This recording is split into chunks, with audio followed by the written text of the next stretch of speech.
Hi, we're back. We have had 3 workshops and a trip. The first workshop, we looked into the bystander effect. If you're having a conversation with somebody, could be a friend, could be a family member, and they bring up something that is kind of an appropriate thing or something that makes you uncomfortable, and it's that decision of how or should you challenge them on what they've been said. So we had the young people playing out these roles, and it was mostly about content that they'd seen, and they'd be like, oh, look at this, and they're like, that's not funny. Do you stay silent? Do you challenge? Do you report?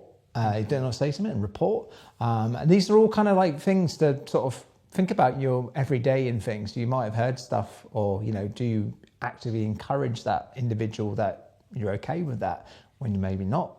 Maybe it's safer to do that. They did really well. It was quite interesting to see, you know, maybe when, you know, it feels like you should say something, maybe it's not the best time to actually, you know, challenge someone and maybe dial it back and think about what you're going to say and how you're going to challenge them in an effective way.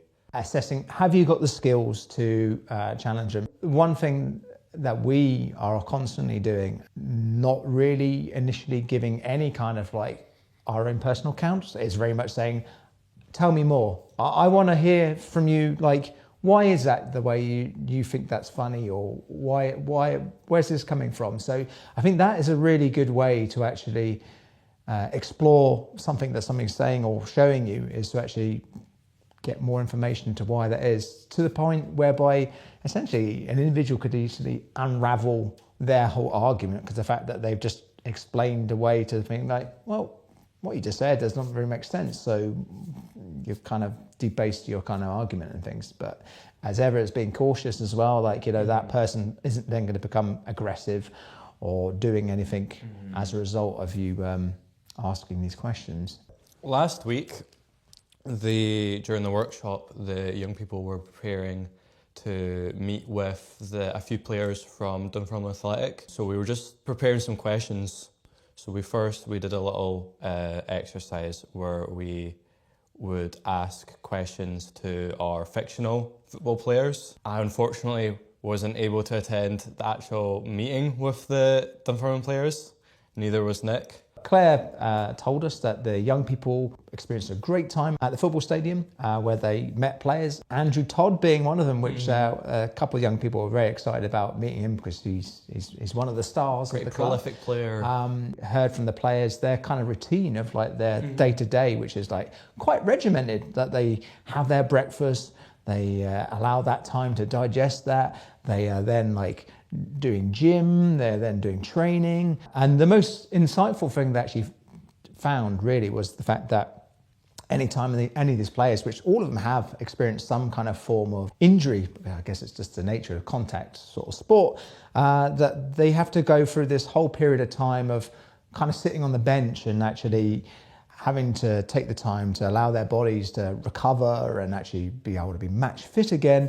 And just the toll it takes on them mentally. And I think that really is something that is going to be used as part of the play. Did quite a lot of hot seating today, having the young people play the 2 characters, fleshing out more of their kind of like family situations. So a lot of it was about like their parents and like what kind of relationship they had.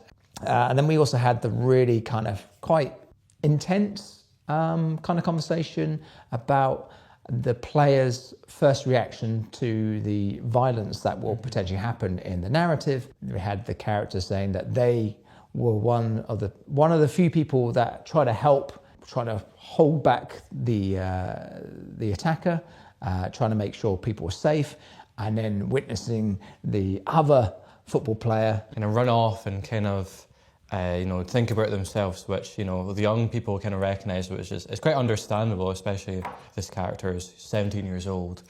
But the other character, we kind of said they had a lot of resentment for that 17-year-old player for running away, because they didn't stay back and help those in need.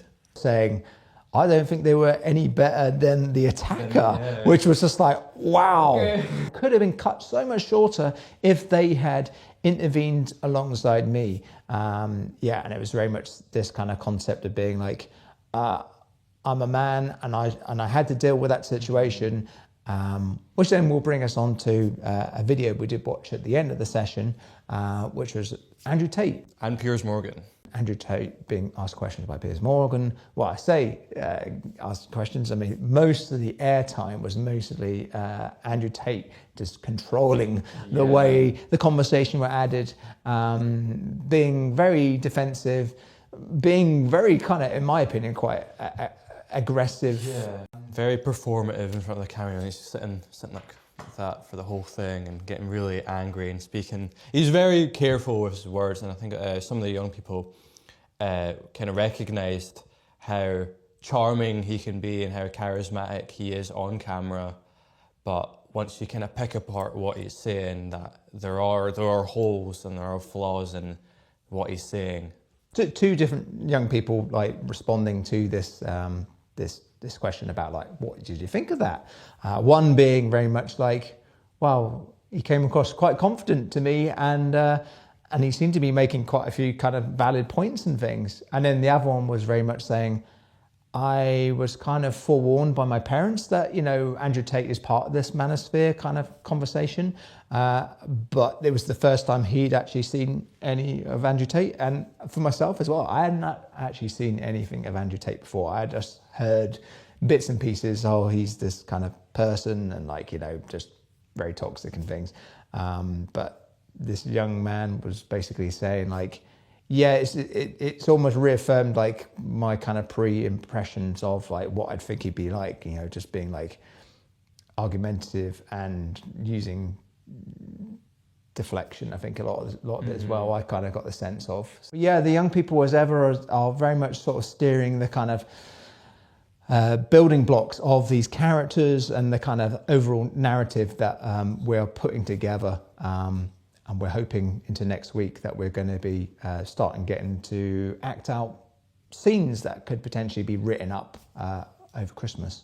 We had a few young people mention that they want to make some cameos in the play, which I thought was quite interesting actually.